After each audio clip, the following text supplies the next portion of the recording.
आहात, काय नेमकं पुढची दिशा, कसं नियोजन आहे?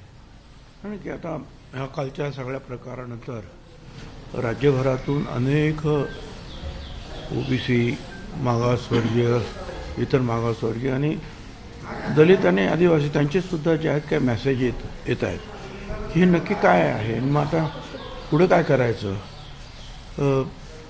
काही प्रमाणामध्ये ओबीसी समाजामध्ये मोठ्या प्रमाणात चिंता किंवा घबराट निर्माण झालेली आहे किंवा आता आमचं आरक्षण आता संपलं आहे, आता आम्ही पुढे काय, आता आमच्या म्हणजे मग शिक्षणाचा मध्ये प्रवेश असेल तर काय, किंवा नोकरीमध्ये प्रवेश असेल तर काय, किंवा इतर ठिकाणी ज्या काही गोष्टी ओबीसीला मिळतात त्याच्यामध्ये आता हे सगळे वाटेकरी होणार. त्याचबरोबर ग्रामपंचायत, पंचायत समिती, जिल्हा परिषदेला कुठेतरी एखाद दुसरा निवडून येत होता ते सुद्धा आमचं जाणार. म्हणजे ओबीसी संपल्यासारखं आहे अशी एक भावना निश्चितपणे ओबीसीमध्ये निर्माण झालेली आहे आणि ती काय अगदीच चुकीची आहे असं मला काही वाटत नाही. आहे निश्चितपणे ही भावना, त्याच्यामध्ये काही तथ्य जरूर आहे.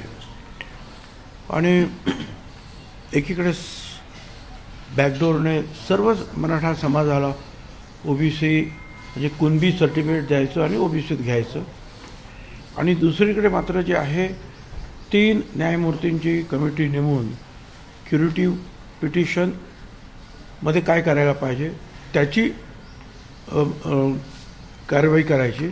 आणि त्याचबरोबर जे आता एक आयोग त्यांनी तो नवीन तयार केलेला, कारण जुने जे होते आयोगातले सगळे ओबीसीचे लोक त्यांनी तर ह्या किंवा त्या कारणामुळे किंवा कशामुळे ते राजीनामा त्यांनी दिलेला आहे आणि सगळे नवीन लोक त्यांनी जे भरलेले त्यांना हवे ते, आणि त्यांच्याकडून आता जे एक सर्वेक्षण त्यांनी ते सुरू केलेलं आहे आणि प्रचंड पैसासुद्धा निर्माण झालेला आहे. आणि आपल्याला माहिती आहे की सर्व सरकारी कर्मचाऱ्यांना त्यांनी कामाला लावलेलं आहे.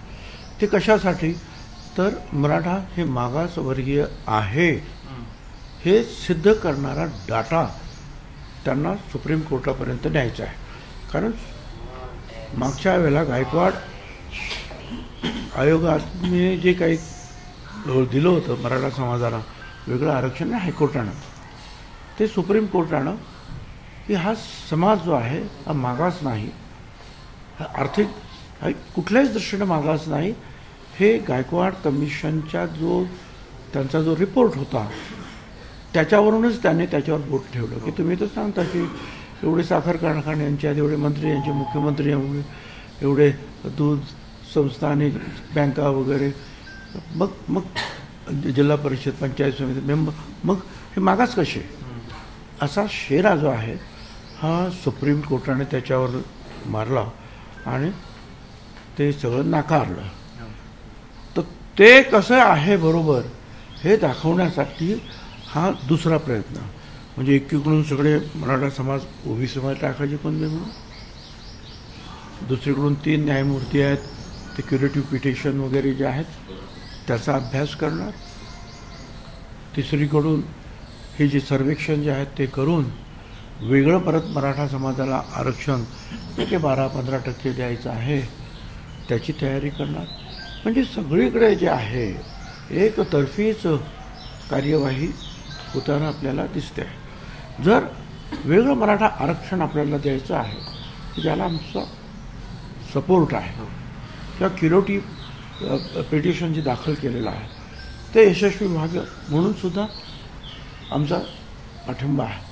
मग हे जर आहे तर या सगळ्या मराठा समाजाला कुणबी समाजामध्ये टाकण्याचं कारण काय, आणि मग परत त्यांचे सगळे सोयरे अमुक ह्या सगळ्यांना नुसतं साधं शपथपत्र दिलं ते पण 100 रुपयाचं ॲफिडेविट द्या, स्टॅम्प पेपरवर पणची गरज नाही, हे सगळं करण्याची गरज काय, किंवा मग हे जर केलं आहे तर मग ते करण्याची गरज काय.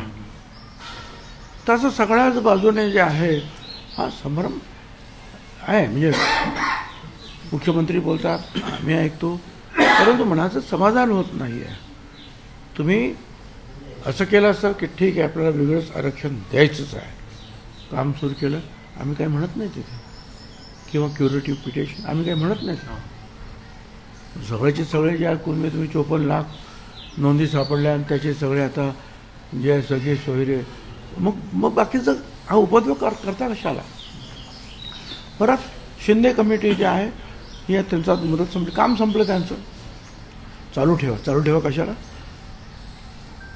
सुप्रीम कोर्टाचे जे मुख्य न्यायाधीश आहे त्यांचा पगार 2,80,000 रुपये आहे आणि यांचं 4.5 लाख रुपये प्रत्येकी, जे असं मला कळलंय ते कशासाठी? बरं ते तेवढेच नाही, त्यांच्या खाली तो स्टाफ असणार, काम करत असणार, कशासाठी? झालं ना तुमचं काम. तुम्ही अगोदर सांगितलं की त्या निजामशाहीमध्ये आमच्या ज्या नोंदी अडकलेल्या ते शोधलं. मग म्हणाले मराठवाड्यामध्ये सगळ्यांना ते का, मग सगळ्या महाराष्ट्रामध्ये, मग सगळ्यांना ओबीसीमध्येच घ्या. हे सगळे जे हट्ट जे आहे पुरवण्याचं काम सरकार करत आहे. ठीक आहे, लोकांची मागणी आहे, आपण त्यांना प्रतिसाद दिला पाहिजे. परंतु तो ज्याप्रमाणे आपण म्हणतो आहोत की आम्ही कुणावर अन्याय करणार नाही म्हणजे 54 लाख जर जे नोंदी सापडल्या आणि त्याच्या आणखी दुप्पट तिप्पट लोक ओबीसीत आले म्हणजे ओबीसीला धक्का लागणार नाही, ढकलून बुकलून बाहेर काढण्याचं काम आहे. नावाला ओबीसी आहे, परंतु त्याच्यामध्ये कुठलाही फायदा जो आहे ओबीसीला राजकीय असेल, शैक्षणिक असेल किंवा आणखीन काय असेल तो मिळणार नाही. बरं, ही सगळी मंडळी जी आहेत, परंतु ते मराठा आरक्षण वेगळं दिलं, इकडे पण मग तिकडे पण मग ते तुमचं ते सारथीमध्ये ते पण तिथेच, मग महाज्योतीमध्ये पण तेच. अरे आहे काय, काही कुठेतरी तुम्ही क्लॅरिटी देणार की नाही ओबीसी समाजाला? हा समाज सुद्धा मतदान करतो हे विसरता येत नाही आपल्याला. आणि मग काही लोक म्हणतात की तुम्ही 2 समाजामध्ये तेढ वाढवता. मला सांगा काय करायला पाहिजे, कुठे आम्ही चुकतो? तुम्ही कुठलं तरी एक बाजू धरून मराठा समाजाचे त्यांना न्याय द्या तुम्ही. तर सगळीकडूनच जर तुम्ही अशा रीतीने जर काही निर्णय झाले तर लोक प्रक्षुब्ध होणार. आणि त्यासाठी वेगवेगळे जे आहेत मेसेज आज मला कालपासून जे लोक बोलतात, मेसेज पाठवत आहेत, काय करायचं विचारत आहेत. आता त्यासाठी जे आहे नक्की काय परिस्थिती राहील, त्यासाठी जे लोक आमच्याबरोबर जे आम्हाला कल्पना आहे की ओबीसीमध्ये काम करत आहेत, सगळ्या लोकांना बोलवणं काही शक्य नाही आणि ती काही जाहीर सभा नाही आहे.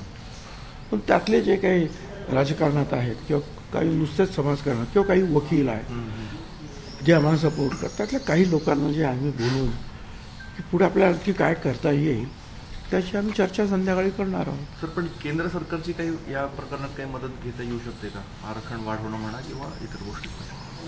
मी तर पहिल्यापासून म्हणालो की तामिळनाडू इतर ठिकाणी जर वाढवलं जात आहे आणि आता सुद्धा 10% त्यांनी वाढवलंच आहे EWSमध्ये. मग यांना पाहिजे तर यांना पण द्या. बरं, आता हे EWS जे त्यांनी वाढवलं 10%, कदाचित तो आंतरिक हेतू हा असावा की महाराष्ट्रामध्ये मराठा, गुजरातमध्ये पटेल, पुढे जाट किंवा काय ते राजस्थानमध्ये गुर्जर असतील किंवा आंध्र प्रदेश कापू वगैरे असे जे काही समाज आहेत त्यांना शांत करण्यासाठी हे 10% काढले असं मला स्वतःला वाटतं. आणि हे खरंच आहे. कशावरून तर बाकीच्या सगळ्या ठिकाणचे पटेलांपासून गुर्जर जाट सगळ्यांची आंदोलनं थांबली आणि महाराष्ट्रामध्ये सुद्धा सरकारने जाहीर केलं की या 10% आरक्षण जे EWS त्याच्यामध्ये 85% मराठा समाजानेच त्याचा फायदा घेतलेला आहे. म्हणजे यांनी मग शांत बसायला पाहिजे होतं, पण ते शांत न होता वेगवेगळी आंदोलनं करतायत का. आणि हजारो गाड्यातून सगळी गरीब माणसं जे आहेत ते मोर्चा घेऊन मुंबईला येतात. गुणरत्न सदावर्ते यांनी देखील विरोध केलेला आहे. कोणी? सदावर्ते ॲडव्होकेट. ते करणं ज्यांना आपल्या बैठकीला आज येणार आहेत का, काही चर्चा झाली? मला काही कल्पना नाही आहे काय. मी आता ओपनली सगळ्यांना आवाहन केलेलं आहे, सगळ्यांना करणं. मला नाशिकमध्ये सुद्धा काल काम होतं, काही कॉलेजचं काम होतं, त्यामुळे ते सगळं घाईघाईने आपण बोलवलेलं आहे. जे येतील काय, काही लोक स्वतःहून काम करत असतात स्वतंत्रपणे, काही लोक पक्षात राहून काम करत आहेत, काही लोक लिखाणाचं काम करतात, काही वकील मार्गदर्शन करतात, काही वेगवेगळ्या सभांमधून मार्गदर्शन होतं. ज्यांना जे जे काही सुचेल ते ते त्यांनी करावं. इथे आम्ही केवळ एका जातीसाठी लढत नाही आहोत. केवळ मराठा समाज ही एका जातीसाठी आमची लढाई नाही. आमची लढाई 374 जातींसाठी आहे. मग त्याच्यामध्ये भटक्या विमुक्त आले, ते नंदी बैलवाले आले, ते आणखीन जे काही ते मर्याईवाले असतात, सापवाले, गारुडी, अमुक तमुक, अनेक लहान तिथून भटक्या विमुक्त जे आहेत सगळे ते सगळे आहेत. त्याच्यामध्ये मोठे समाजसुद्धा आहेत, जसे धनगर आहेत, माळे आहेत, वंजारी आहेत, तेली आहेत, मूळ कुणबी आहेत, मग सुतार, लोहार, अमुक तमुक, 12 बलुतेदार, अलुतेदार, असे 374 जातींचं नुकसान होऊ नये म्हणून आमचा हा सगळा प्रयत्न आहे. आरक्षणाचे जे प्रश्न होता त्याचा मार्ग मुख्यमंत्री एकनाथ शिंदे यांनी काढला आहे. त्यामुळे मराठा बांधवांचे मन जिंकलं असं अनेक नेते म्हणताय. चांगली गोष्ट आहे ना. काय त्यांना जिंकल्याचा आनंद होतो आहे आणि ओबीसी समाजाला काहीतरी आमचं सगळं संपल्याचा आनंद दुःख होत आहे.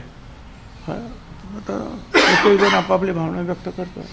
साहेब, ही लढाई शेवटपर्यंत सुरू राहणार का ओबीसीचं आरक्षण बचावण्यासाठी? तुम्हाला त्याचं कारण की सुनील तटकरे असं म्हणताय की ही भूमिका भुजबळ साहेबांची आहे, पक्षाची नाही. पक्षाचे नसेल, छगन भुजबळची आहे ना, बस. ही भूमिका छगन भुजबळची आहे. काय ती कुणाला पटो न पटो, मला त्याची काही कर्तव्य नाही. 35 वर्ष मी या ओबीसीसाठी लढतो, यापुढे सुद्धा लढणार. बाकी ते सगळे प्रमुख मंडळ आहेत, त्यांनी निर्णय घ्यावा. मला त्याच्याबद्दल काही दुःख वाटण्याचं कारण नाही.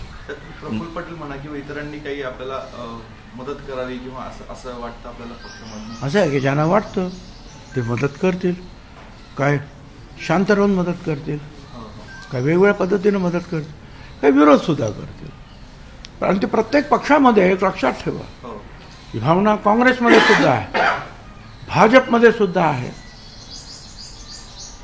सर्वच पक्षामध्ये, शरद पवार साहेबांच्या काँग्रेसमध्ये सुद्धा ही भावना की काहींचा पाठिंबा आहे, काहींचा विरोध आहे.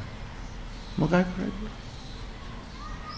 त्यावेळी मागे आपल्या सभा झाल्यात, सगळीकडे चांगला प्रतिसाद मिळाला, परंतु वडेट्टीवार म्हणा किंवा इतर नेत्यांनी पाठ फिरवली. ही एकजूट कमी दिसते ओबीसी मध्ये. मला काही कल्पना नाही, कारण त्यांनी ज्या पहिल्या मिटिंगमध्ये जाहीर सभेत अतिशय जोरदार भाषण करून, म्हणजे जवळपास की पक्ष राहू द्या बाजूला, समाज म्हणून आपण समोरचा जो पिवळा झेंडा जो आहे, ध्वज, तो हातात घेऊन लढूया, अशा प्रकारे त्यांचं भाष्य झालं. मला कल्पना नाही, पण दुसऱ्या दिवशी ते अचानक बदलले. ठीक आहे, त्यांच्यावर काही प्रेशर आलं असेल किंवा कोणी आणखीन समजावलं असेल, पण मनातून ते जे आहेत ते ओबीसीसाठी त्यांना काम करायचं आहे एवढं मला माहिती आहे. त्याच्यामुळे मी त्यांना काही विरोध वगैरे काही करत नाही. मराठ्यांना फक्त आरक्षण मिळायचं बाकी आहे. ज्या हरकती घेण्यात येणार आहेत त्या हरकती कशा घ्याव्यात याबाबत आपण मार्गदर्शन करणार आहोत. नाही, आता मला अनेकांचं मार्गदर्शन येतं आहे, अनेकांना वकिलांचं मार्गदर्शन येतं आहे, अनेक हायकोर्टाने जे सगळे सोयऱ्यांच्या बाबतीमध्ये निर्णय दिलेले आहेत ते सुद्धा येत आहेत माझ्याकडे. त्या सगळ्यांचं जे आहे मिलाप करून, जे आहे एकत्रित करून आम्ही आमची भूमिका मांडू. मराठ्यांना फक्त आरक्षण मिळायचं बाकी आहे, ते कधी मिळणार असं मुख्यमंत्र्यांना विचारा, असं ट्विट राज ठाकरेंनी केलंय. काय नेमकं ट्विट? मला माहिती नाही त्यांनी काय विचारलं काय नाही आणि त्याचं उत्तर काय तेही मला माहीत नाही. मी माझं काय आहे ते मला विचारा ना तुम्ही. धन्यवाद सगळ्यांना. थँक्यू.